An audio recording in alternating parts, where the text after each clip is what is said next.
Hello friend, and welcome back to the channel. I hope that you are doing well and having a fantastic day. Today I am excited because I'm going to be telling you how to make your Betta tank look more natural. I have been there, so I understand completely.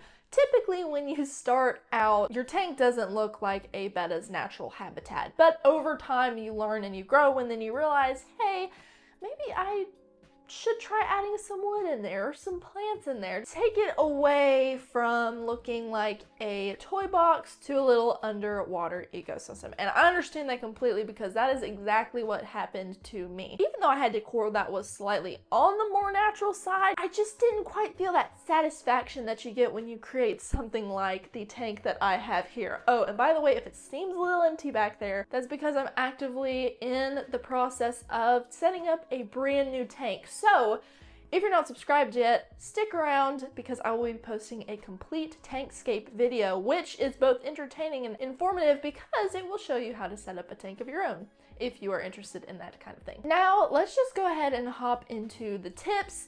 I'm just going to be firing them off one after the other, so if you want, take notes, or you should be able to also read the transcript of this video, so if that helps at all, go ahead and do that. First of all, I would recommend that you get rid of leaf hammocks. Now, this may seem counterintuitive. I used to have a leaf hammock as well, and I know that Bettas love it because they do love resting near the surface, but it was still so fake.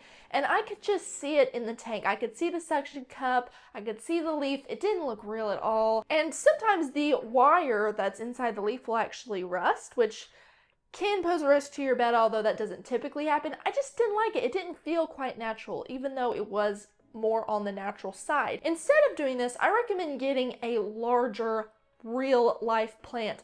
Highly suggest getting you an Anubias Barteri, I believe it's called, something of the sort. Anubias have a huge variety. You have small ones, you have nano, you have big ones, big leaf ones. But if you get one of the ones that are on the large to medium side, you will pretty much get the same result as you would a leaf hammock, except this one's totally real.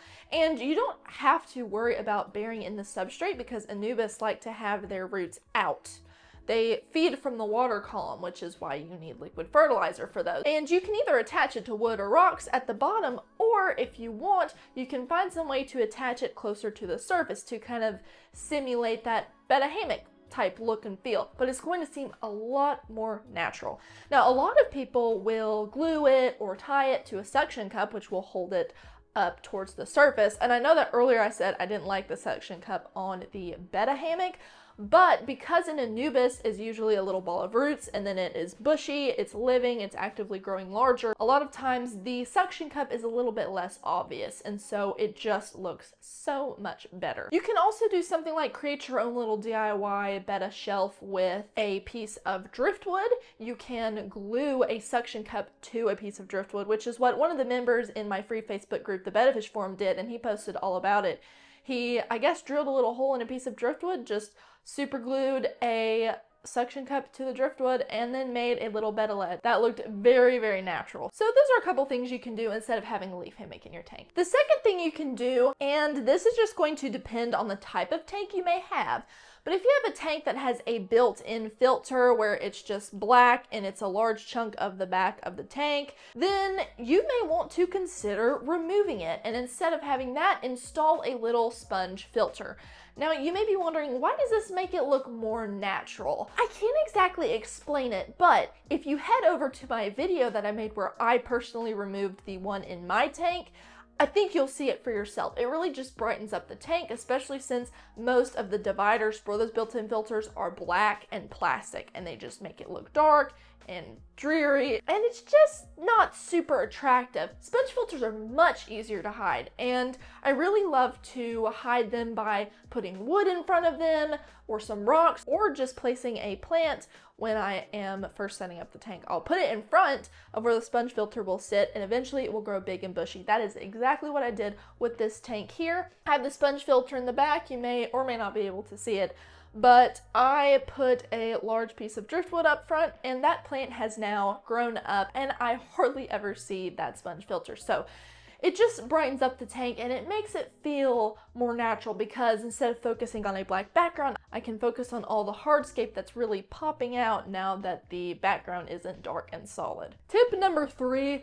use real driftwood instead of resin structures. Resin structures aren't terrible, and they do make some that look like real wood. So if you really feel like you want to use that instead, go for it. But there's still something that you can sense about it. Like, it may look real-ish, but it never truly looks like the real thing. Driftwood is no harder keeping it in your aquarium than a resin structure. You also really don't have to think about any chemicals leaching. You don't have to worry about any paint or anything, even though most resin structures are quite safe. It's just natural driftwood. There's just something about it. Ever since I added it to my tank, I'm just never going back. I like to get it off of Amazon. You can get it other places, but it's usually a lot more expensive. You never really know what you're getting from Amazon, but it's always worked out really well, so you can check that out. I'll leave a link in the description to the exact type of wood that I use. In order to prepare it for your tank, really all I did was boil it for a couple hours, just because I wanted the tannins removed so that my tank water would be nice and clear. If you don't boil the wood, first of all, it will float for a few days before becoming waterlogged, so boiling does help it become waterlogged faster. But primarily, it's just going to leach out those tannins into your water, which are not going to hurt your betta. They're actually very beneficial, but it's going to turn your tank water amber, brown, kind of dark. It will essentially begin to create what is called a black water tank. A black water tank is a tank that has a bunch of botanicals in it that are releasing those tannins, so you get a very dark ambery color. I think they're pretty, but it's not my cup of tea. I don't really want a black water tank, so I like to boil my driftwood. And that's really all there is to it. As long as you have some sort of cleaners like night snails or shrimp, I have both in this tank, they will keep the wood nice and clean. If pieces of it start breaking down, they'll eat it, and it just works really well. So consider using real driftwood instead of those resin structures. Instead of buying plastic or resin Betta hides, buy a nice bushy live plant. Something like a Java fern is really going to work well. Now, why do I recommend this instead?